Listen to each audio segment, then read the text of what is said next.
Olá, gente. É uma alegria estar aqui com vocês. E enquanto nós estávamos orando ali, e a gente estava em tempo de oração ao Senhor, a gente estava compartilhando o desejo do nosso coração de estarmos aqui nessa noite e a juventude poder organizar o culto dessa noite. E uma das coisas que veio assim ao meu coração é que, e algumas pessoas também me perguntaram durante a semana se a mensagem seria específica para os jovens. Eu espero que não. Espero que a mensagem fale ao coração de todos aqui, porque nós somos uma só igreja. Não existe separação entre jovens e os mais experientes. Nós somos uma igreja só. E o importante é que a gente esteja nesse espírito aqui nessa noite. Amém? Eu tenho orado, e desde que eu recebi assim, a oportunidade de estar aqui com vocês para compartilhar, meu coração se dobrou diante do Senhor e tem buscado de Deus uma direção daquilo que Ele quer falar ao nosso coração. Eu confesso que eu pensei assim em muitos temas.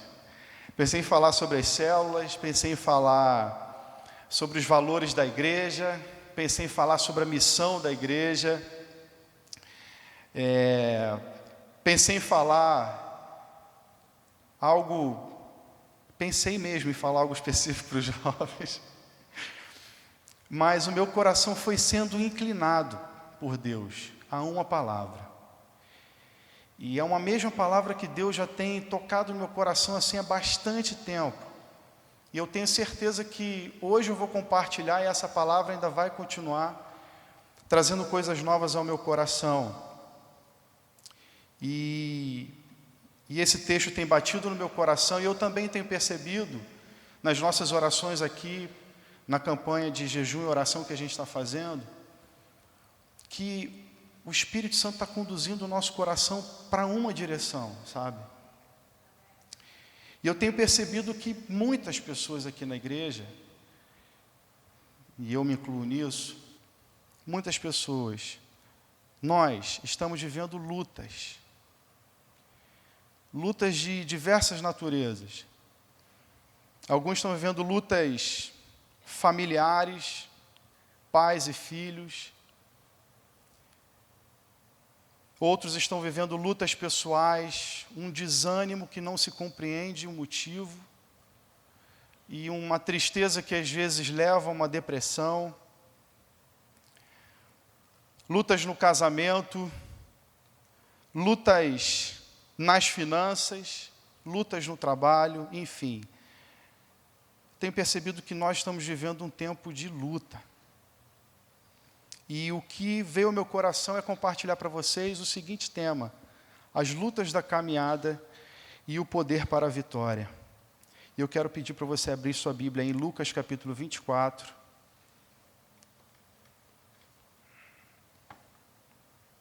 A partir do verso 13.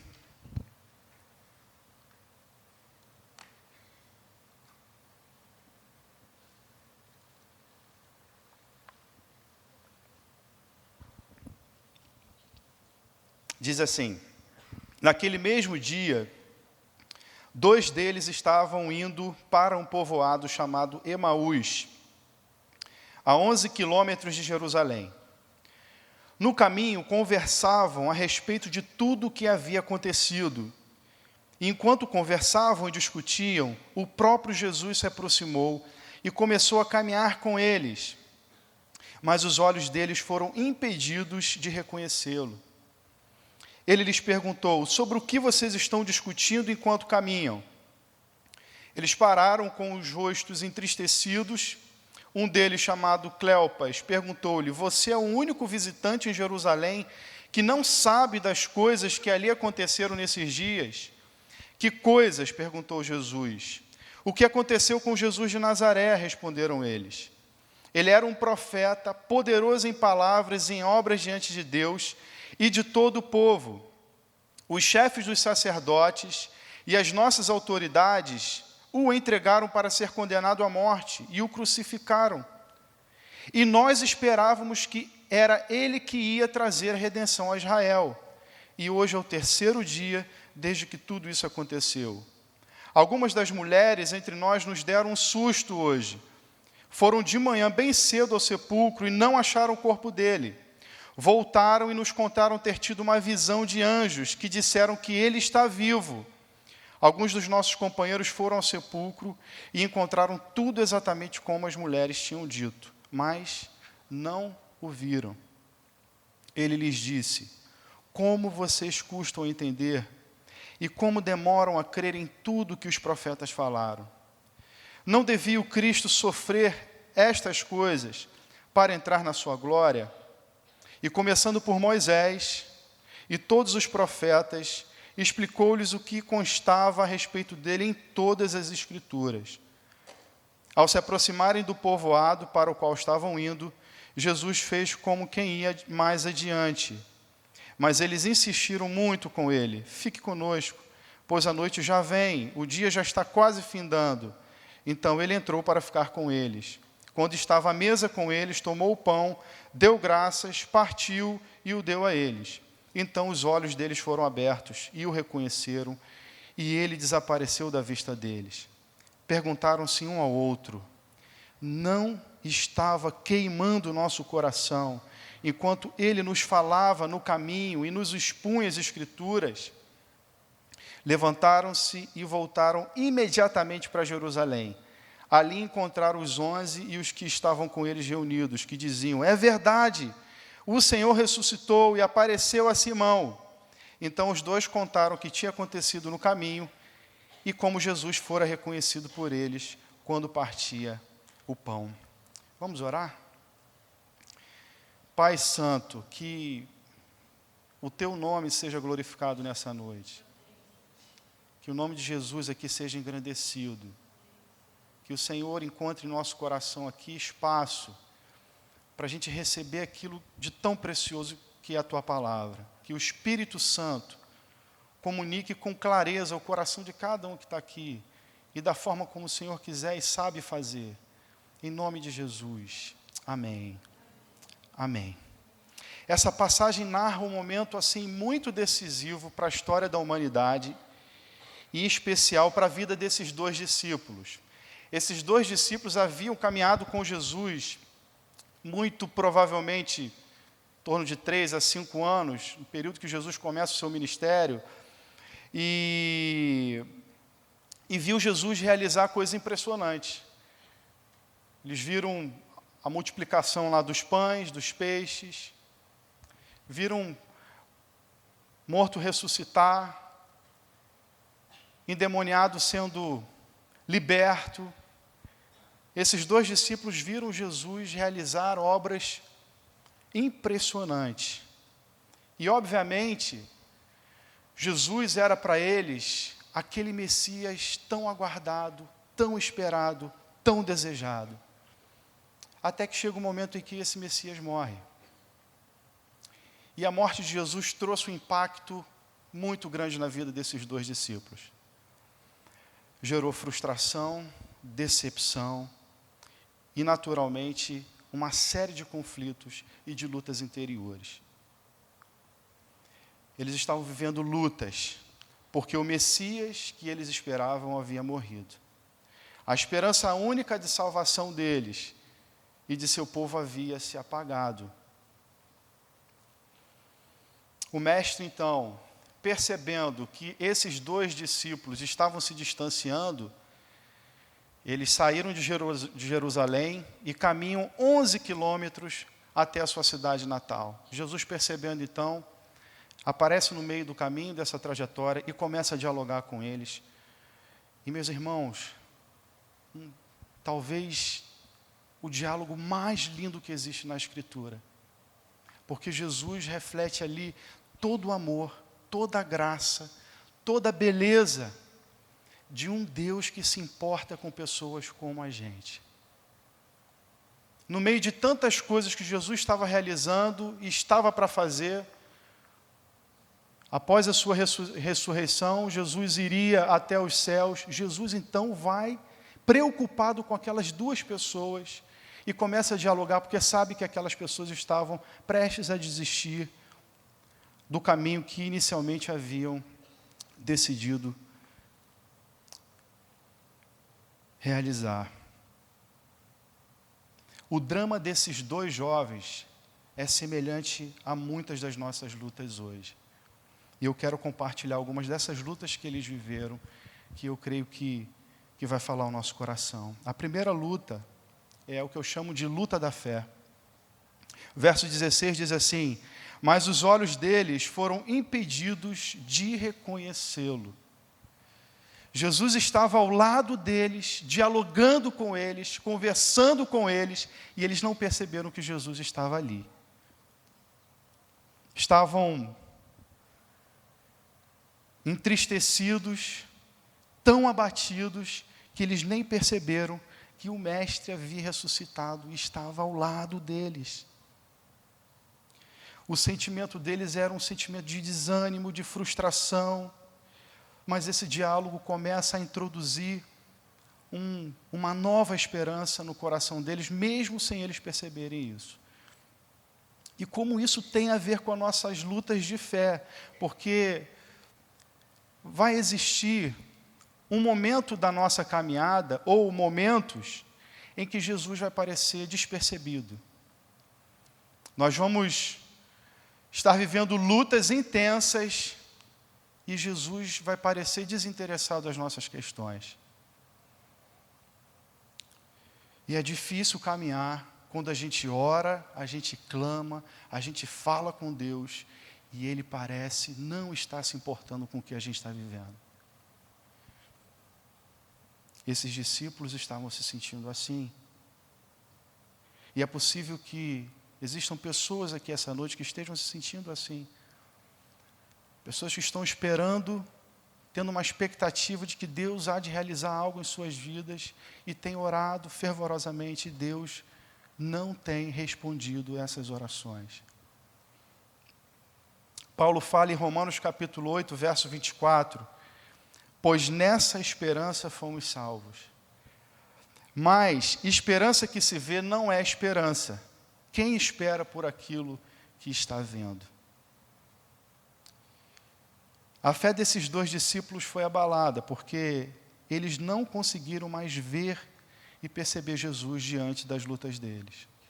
É possível que você se sinta assim essa noite. Tem uma passagem que eu creio que você conheça, muitos pregadores falam nessa passagem, que é dos discípulos com Jesus num barco e o mar numa grande tempestade. O texto que está lá em Lucas, capítulo 8, verso 25, ele deixa claro que aqueles discípulos estavam apavorados. O sentimento deles era o sentimento de morte. E Jesus estava dormindo.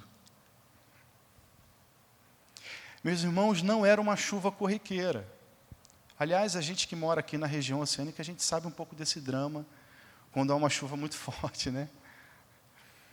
Fica aquele desespero de saber se a água vai entrar em casa ou não. Tudo alaga, a gente não pode nem sair de casa. Mas com esses discípulos era pior ainda.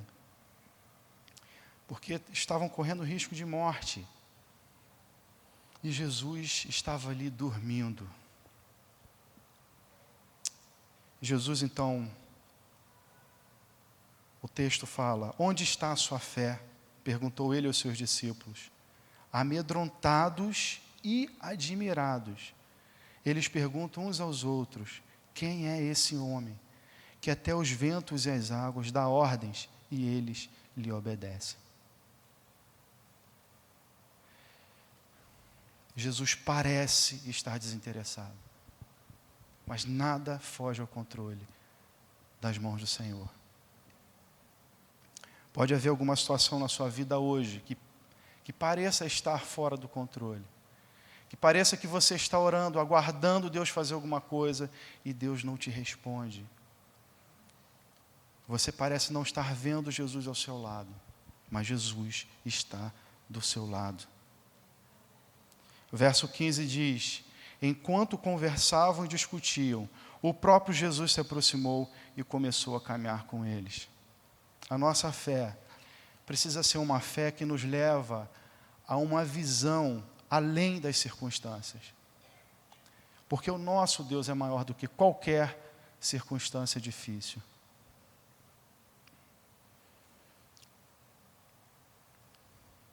Uma outra passagem, Gênesis capítulo 22, que fala aqui daquele momento tão emblemático da história de Israel, da vida do fundador do povo de Israel, que é Abraão. Abraão esperou muitos anos para que a promessa de Deus se cumprisse na vida dele. Deus, então, realiza um milagre maravilhoso na vida de Abraão, numa situação praticamente impossível, se não para Deus, a não ser para Deus. E Abraão, então, tem o seu filho Isaque, que a partir de Isaque é que a descendência judaica seguiria a linha da promessa.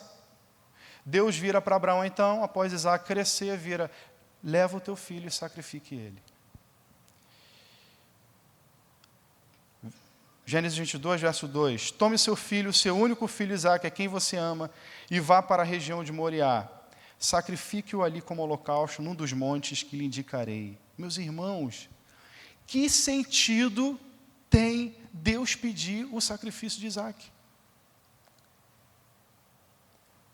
Qual o sentido racional, lógico, que explique o fato de Deus ter pedido Isaque como sacrifício?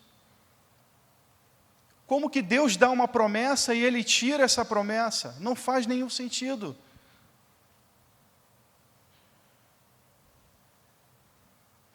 A questão é que Deus tinha um plano muito maior do que Abraão até mesmo pensava.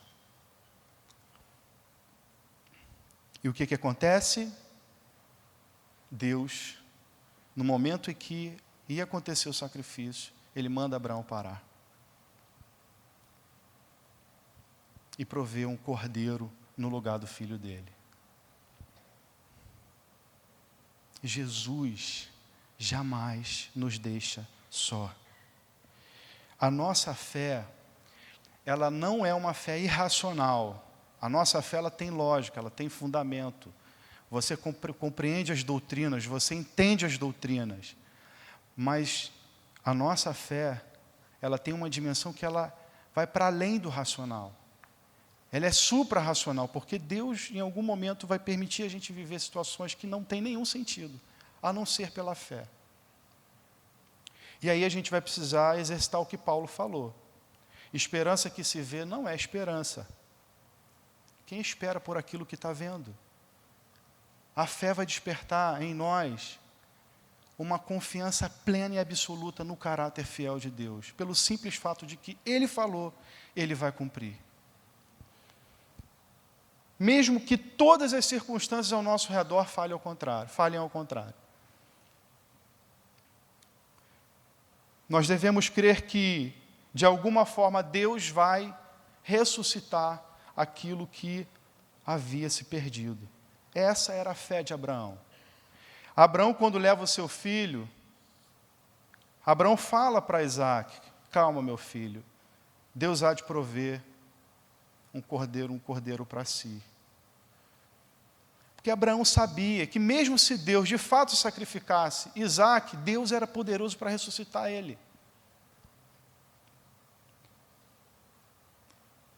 Steve Jobs, o fundador da Apple, alguns anos atrás, num discurso que ele fez para os jovens da Universidade de Stanford, ele disse o seguinte: os pontos só se conectam em retrospecto.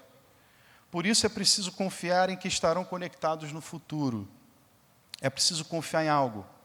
Ele diz: Deus, seu instinto, o destino, enfim, não importa. Essa abordagem jamais me decepcionou e mudou a minha vida.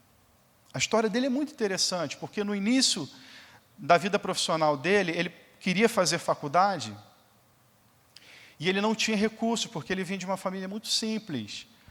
E ele então teve que fazer um curso de desenho de caracteres, manuais, para que ele pudesse pagar o curso. Então você imagina um camarada que quer fazer uma faculdade de tecnologia, num dos lugares mais bem conceituados, e ter que fazer um curso com caracteres de forma manual.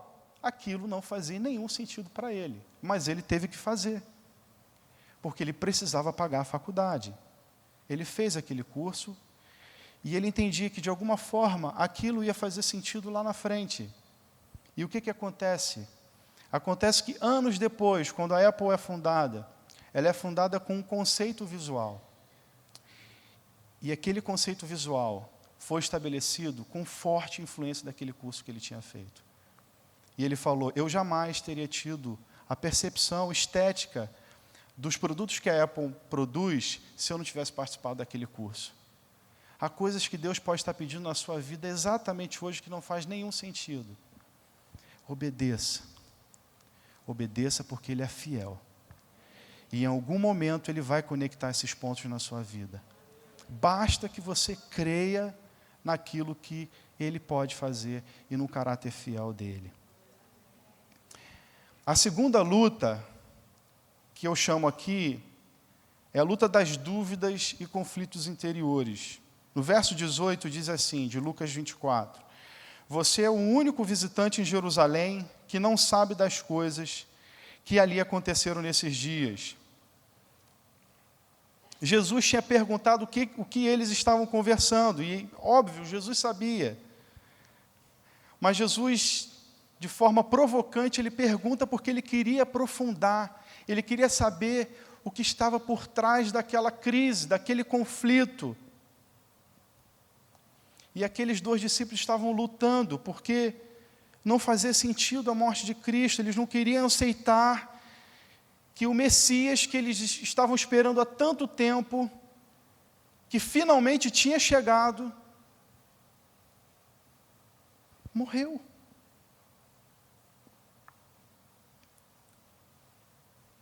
As convicções daqueles discípulos estavam baseadas em evidências humanas. É interessante que quando ele percebe, e ele fica sabendo que as mulheres vão ao sepulcro, e percebe que Jesus não estava mais lá, o texto diz o seguinte, que a ênfase é, mas não viram o corpo.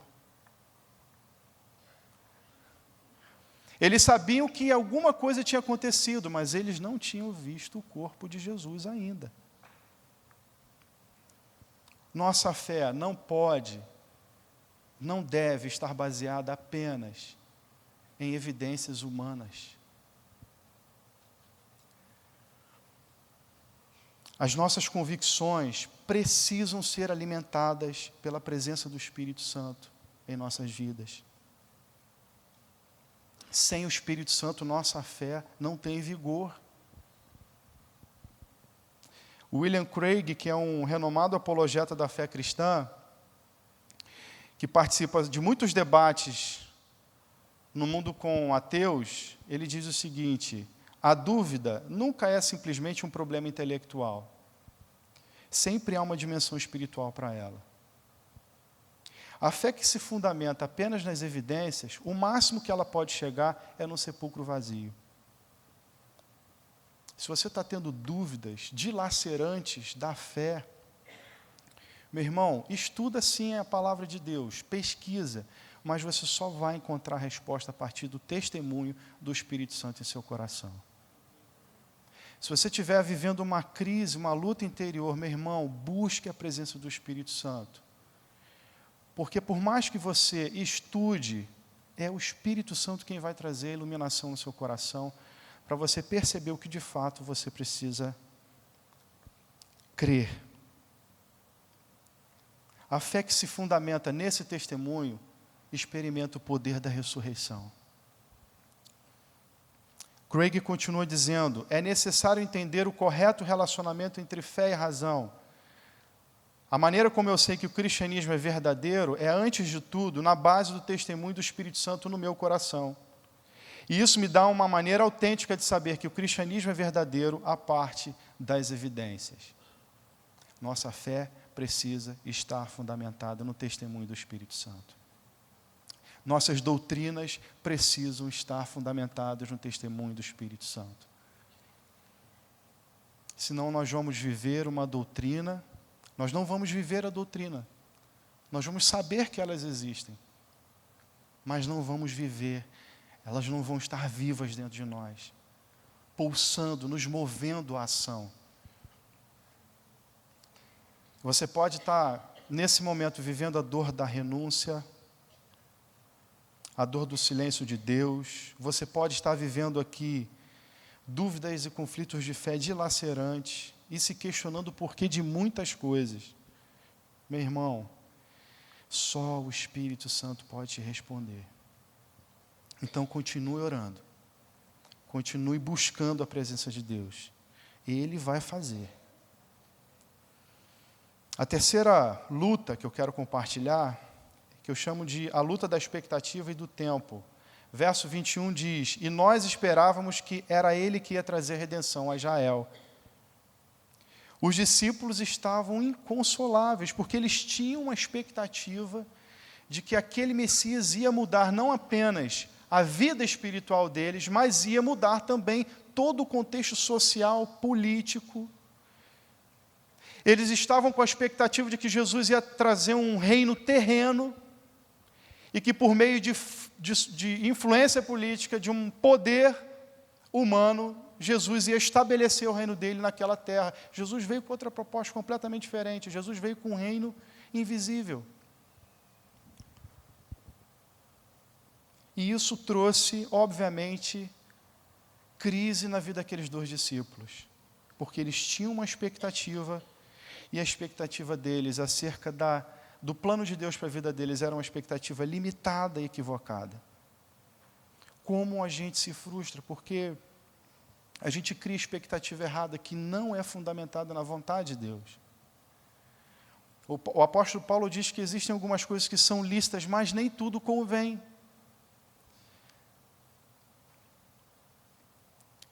Quando a gente estabelece os nossos passos, nossas decisões, na vontade de Deus, o Senhor nos livra de sofrimentos e dores que são desnecessários.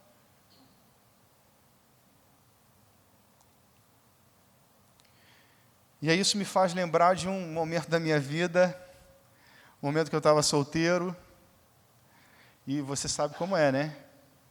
Jovem, solteiro, crente, orando fervorosamente. Jesus traz a amada. Isso é uma coisa que jovem aprende a orar nesse momento que ele está esperando por uma amada. Ele aprende a perseverar. E eu já me sentia chamado para o ministério pastoral, e em certo sentido isso trazia um peso para mim. E eu lembro que, você sabe, Niterói é pequeno, você vai numa igreja, vai em outra, você conhece uma pessoa, conhece outra, e as situações vão aparecendo, e umas 3 situações assim que eu olhei e falei, é essa. Me animei, me empolguei, cheguei em casa, Deus falou claramente para mim, com poucas vezes Deus falou, não. Primeira vez, ok. Segunda vez, ok. Terceira vez, bateu crise. Eu virei para o meu pastor na época, eu falei, pastor, olha só, Jesus me chamou para ser pastor. Agora, se for para ser celibatário, aí, meu irmão, eu não tenho essa graça, não. Ou se eu tenho essa graça, eu ainda não recebi, não. Então, pelo amor de Deus, me leva para qualquer canto do mundo. Mas celibatário não tenho esse chamado. E eu vivi essa crise mesmo. Eu orava assim, meu Deus, não faça isso comigo, mas seja feita a tua vontade. Mas passa de mim esse cálice. Aquele conflito entre a carne e o espírito. Mas valeu a pena esperar, meus irmãos, porque Deus me deu essa morena linda que está sentada ali. Ó. Então vale a pena esperar. Quando a gente coloca e fundamenta a nossa fé na vontade de Deus, Deus faz o que é melhor para a gente. Provérbios 16, 9 diz assim, em seu coração o homem planeja o seu caminho, mas o Senhor determina os seus passos. O profeta Abacuque também viveu um pouco essa dor da expectativa, do tempo, mas ele não perdeu a esperança. Ele viveu as dores, mas ele não perdeu a fé, ele não perdeu a esperança. Em Abacuque 2, 1-3 diz assim: ficarei no meu posto de sentinela e tomarei posição sobre a muralha. Aguardarei para ver o que ele me dirá e que resposta terei à minha queixa. Aí os jovens aí que estão nessa fase aí de espera, está vendo? Se colocar no posto de sentinela, meu irmão, ora, jejua, vai ser maravilhoso, tanto para o aspecto espiritual, porque você também vai dar uma emagrecida, vai dar uma melhorada aí no seu shape, vai contribuir para o movimento de Deus aí, para o sopro de Deus aí. E diz o texto: então o Senhor respondeu: escreva claramente a visão em tábuas, para que se leia facilmente, pois a visão aguarda um tempo designado. Ela fala do fim e não falhará. Ainda que se demore, espere-a, porque ela certamente virá e não se atrasará. Deus não falha. Jesus não falha. Ele sabe exatamente o ponto, o momento certo de tocar na sua dor, na sua ferida, nas suas necessidades. Uma outra passagem nas Escrituras fala de um homem chamado Jairo, chefe de uma sinagoga, que estava vivendo um drama muito difícil. A sua filhinha de 12 anos estava prestes a morrer. E aquele homem viveu uma crise, porque a última pessoa que aquele homem gostaria de pedir ajuda era Jesus. Porque ele era chefe de uma sinagoga, e Jesus, com o seu estilo de vida e a sua mensagem, estava falando muitas coisas contrárias àquele grupo religioso que esse Jairo fazia parte. Mas ele se humilhou. Ele foi até Jesus, buscou a ajuda de Jesus. Jesus parece, então, no primeiro momento, atender aquele homem, começa a caminhar junto com o Jairo em direção à sua casa. Aparece uma situação em que a mulher do fluxo de sangue, Jesus, então, cura aquela mulher, e no meio daquele acontecimento, chega o pessoal da casa de Jairo e diz: você não precisa ir porque a filhinha dele já morreu. Imagina o que deve ter se passado no coração de Jairo. Jesus então fala: não tenha medo, tão somente creia. Jairo creu e foi. E ele viu a glória de Deus se manifestar. A filhinha dele foi ressuscitada, foi curada, foi restaurada. Ainda que pareça perdido, Jesus pode restaurar todas as coisas. Essa semana eu ouvi um testemunho de um jovem aqui da Beta que me impactou muito. E assim, trouxe no meu coração, sabe, aquela alegria de, nossa, vale a pena todo o trabalho.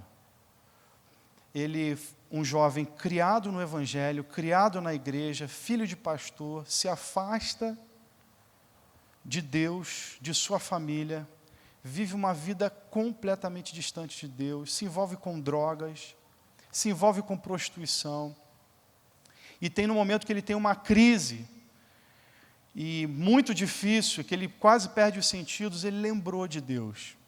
E ele lembrou desses momentos que ele passou na igreja quando ele era criança. E ele fez uma oração: Deus, me ajuda. Pouco tempo depois, uma pessoa virou para ele e falou assim: cara, você tem que ir no retiro lá da igreja, o pessoal da Beta, lá você precisa ir, vai ser muito bom para você e tal. Pô, não estou afim de ir. Não, vai, porque você precisa ir. E ele foi no retiro. E ele disse que cada palavra que foi sendo dada foi quebrantando o coração dele. Cada ministração, cada louvor, cada palavra foi quebrantando, quebrantando, quebrantando. E ele saiu de lá com uma certeza de que ele precisava tomar algumas decisões para ele voltar para Jesus. Decisões difíceis, ele volta, toma essas decisões. E, por mais incrível que seja, ele volta para a casa dos pais, e uma semana seguinte, ele vive a experiência, ele compartilha a experiência dele com uma outra pessoa que está vivendo a mesma coisa. Encontra uma pessoa na rua que estava tendo problema com drogas e que tinha sido também da igreja há muitos anos. Ele então ministra o evangelho para aquela pessoa chora, se entrega para Jesus e foi encaminhada para uma igreja. Você pai, você mãe, que está à espera de Jesus fazer algo na vida do teu filho. E espera. Jesus vai fazer. Jesus vai responder. Creia no poder da ressurreição, ainda que pareça perdido. Jesus é poderoso para fazer, ainda que seja aos 47 do segundo tempo. A última luta que eu percebo com esses dois discípulos é o que eu chamo a luta do ponto de referência. Diz assim o versículo 25: como vocês custam a entender e como demoram a crer em tudo que os profetas falaram. Os discípulos não tinham entendido que a lei de Moisés apontava para Cristo. Que todo sacrifício que era feito apontava para Jesus e tinha um objetivo didático de despertar a consciência deles para esse Messias que ainda haveria de vir. Eles não tinham entendido isso. Naturalmente, porque eles tinham uma referência, um ponto de referência pessoal que não eram as Escrituras. Era um desejo deles, era uma ideia deles, era um achismo deles, mas não era a Escritura. Muitas de nossas lutas estão conectadas ao fato da gente não cultivar uma mentalidade bíblica. Se você for perguntar sobre um assunto, trazer um assunto polêmico aqui, divórcio, você vai reunir 10 pessoas, pelo menos 9 pessoas já vão dar a sua opinião particular. Talvez, né? Mas a gente não para. Bom, essa é uma dúvida. O que a Escritura diz sobre isso? Qual é a orientação do Evangelho sobre isso? E quantas vezes, em quantos momentos da nossa vida, nós não tomamos decisões sem ao menos entender e compreender o que a Escritura diz sobre isso? E aí sabe o que acontece? Nós começamos a viver lutas, porque a gente não para mudar o nosso ponto de referência. O nosso ponto de referência não pode ser a gente. O Antônio Carlos falou domingo passado do problema que aqueles cristãos de Gálatas estavam vivendo, porque eles estavam enfeitiçados com ideologias.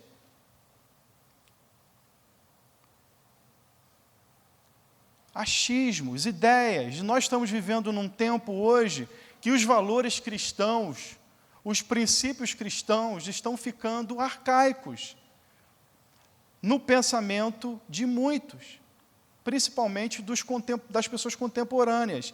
E muitos cristãos estão embarcando em pensamentos assim. A nossa base de fé precisa ser a Escritura. Nós precisamos criar uma cosmovisão cristã. Por isso que existe a escola bíblica aqui. A escola bíblica é o lugar para a gente fundamentar a nossa fé, para que a nossa fé faça sentido nas nossas ações na cidade. E que o que a gente estiver vivendo na cidade não gere temor, medo na gente, mas que a gente tenha condições de responder essas questões que estão lá fora, sem abrir mão da mensagem, do conteúdo do Evangelho. Esses dois discípulos, então, eles tinham uma expectativa, uma referência completamente diferente da referência que Jesus estava querendo trazer ao coração deles. E aí a gente precisa voltar àquilo que é a natureza da nossa fé. Se você for perguntar para alguém, o que é o Evangelho? Muitas pessoas acham que o Evangelho pode ser costume, pode ser comportamento. O Evangelho é a união de duas coisas. Uma notícia ruim e uma notícia boa. Aliás, boa não, maravilhosa. A notícia ruim é de que eu e você, nós somos pecadores. Nós não somos bons o suficiente. Mas a notícia maravilhosa é que Deus ama pecadores. E que esses pecadores, quando creem na obra de Jesus, eles têm o poder para serem pessoas melhores. Isso é o cerne do Evangelho. E isso não pode mudar na nossa vida. Quando a gente está vivendo um momento de muitas notícias ruins, essas notícias tendem a trazer uma pressão na gente.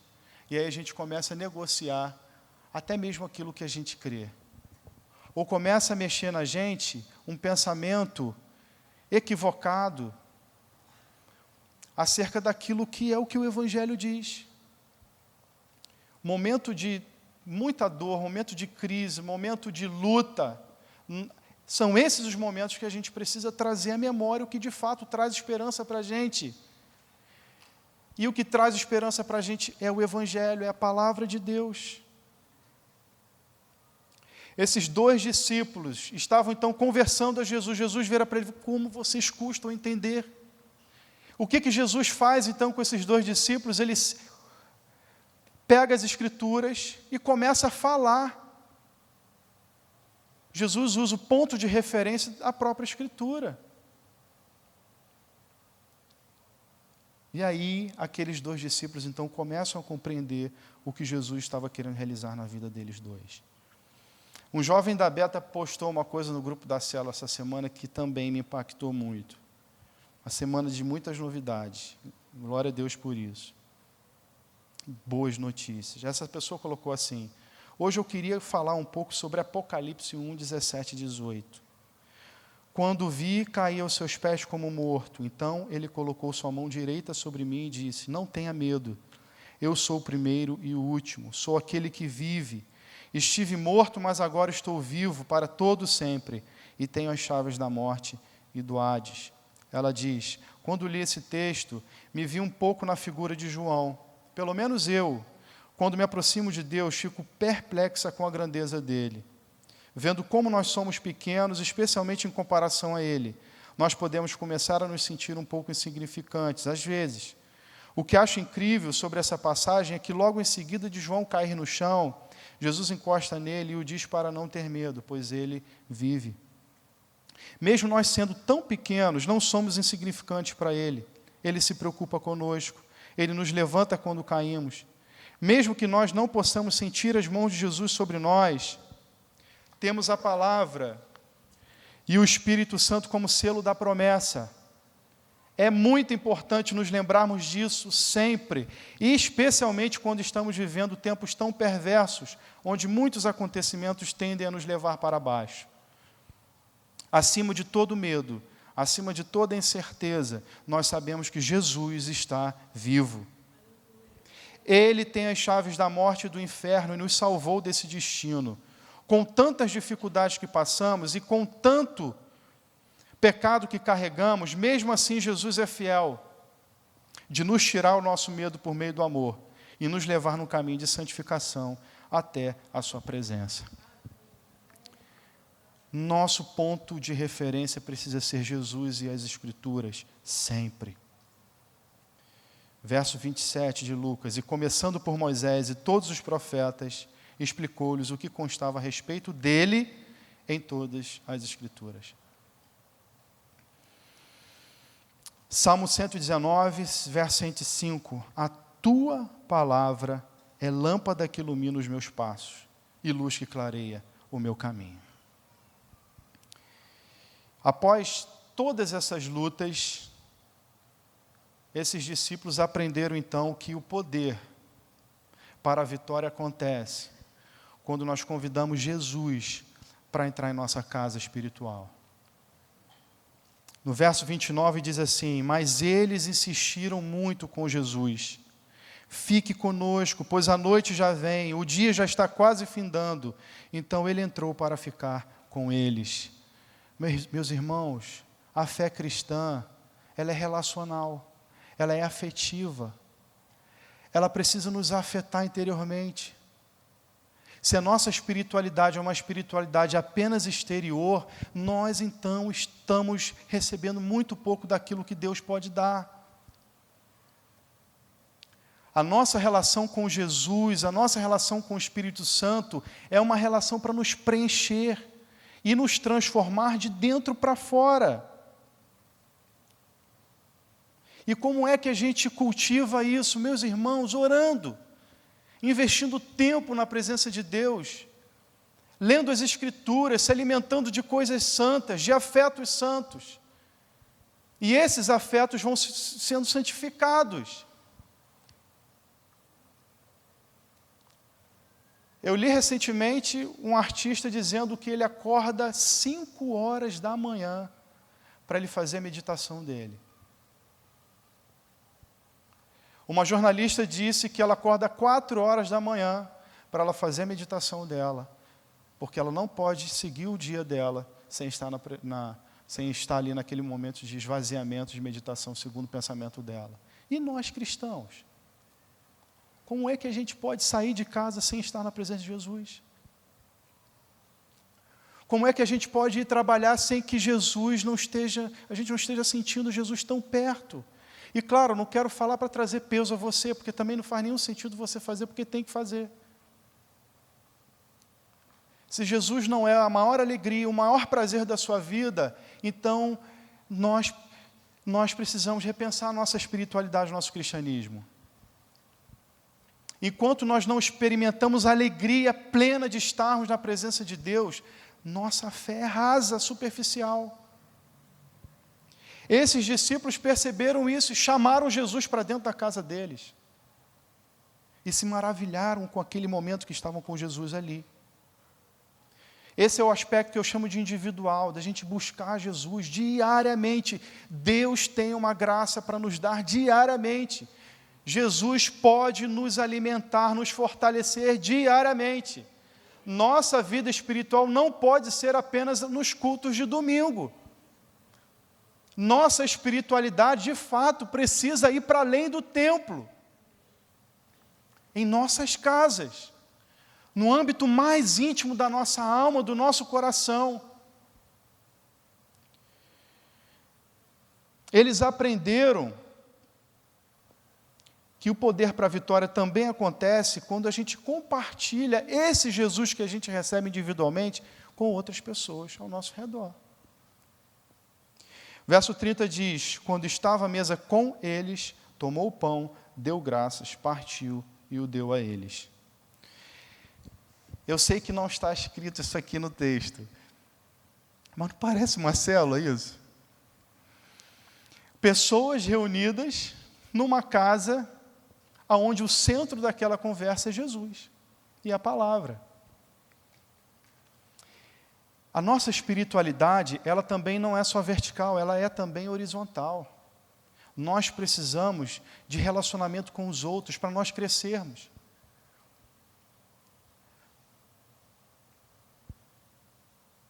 Quando a gente compartilha, a gente abre o coração, ou quando a gente ouve o que o outro está dizendo, compartilhando suas experiências, aquilo tem um poder que a gente nem imagina de consolidar muitos conceitos que nós temos, de renovar, de nos encorajar novamente aquilo que Deus precisa realizar. Se você não está participando de uma célula ainda, meu irmão, participe. Você vai perceber como você vai crescer espiritualmente. Após isso, então, o que acontece? Verso 31. Então os olhos deles foram abertos e o reconheceram, e ele desapareceu da vista deles. Aqueles que começaram a caminhada da desistência, voltam a ver Jesus. Aqueles que não estavam vendo no início, passam agora a enxergá-lo. Jesus sabe o momento certo de abrir os nossos olhos. E quando a gente caminha em comunhão com Deus, em comunhão com os irmãos, essa presença do Espírito Santo vai trazendo iluminação ao nosso coração e a gente vai sendo renovado. Verso 32, não estavam ardendo os nossos corações dentro de nós, enquanto Ele nos falava no caminho, nos expunha as Escrituras. Quando a gente chama Jesus e convida Jesus para a intimidade, e a gente vive isso em comunidade, o fogo do Espírito começa a arder em nós. Quando a gente deixa de ser um cristão consumista, que só vem para a igreja para receber, ou para ouvir, e não para ser praticante do que ouve, meu irmão, aí o fogo do Espírito começa a arder o coração. Se você está no momento da tua vida que você está sentindo muito vazio, morno, começa isso. Começa a buscar Jesus na sua intimidade. Busque uma célula, participe. Você vai ver como seu coração vai começar a arder por Jesus e pelas coisas de Deus. E uma outra coisa que eles experimentaram, finalizando, irmãos, foi um despertamento da vocação missionária deles. Eles queriam desistir, eles queriam parar, eles estavam voltando de Jerusalém, mas Jerusalém era o lugar deles. Mas eles estavam voltando à vida antiga. E o que acontece? Verso 33, 34. Levantaram-se e voltaram imediatamente para Jerusalém. Ali encontraram os 11 e os que estavam com eles reunidos, que diziam: é verdade, o Senhor ressuscitou e apareceu a Simão. Meus irmãos, aqueles dois que tinham perdido a esperança voltam agora cheios de fé e de vigor missionário. Você pode estar hoje vivendo muitas lutas, dores, mas o meu desejo com essa mensagem é que você saia daqui com uma plena convicção de que Jesus está caminhando ao seu lado, mesmo que não pareça e não faça sentido. Convicção de que Jesus jamais falha no tempo, no modo como as coisas devem ser feitas. Ele sabe o momento de trabalhar o seu coração, de realizar a obra que Ele precisa realizar, aquilo que você tanto espera. Convicção de que Jesus é poderoso para ressuscitar qualquer coisa que pareça perdida em sua vida.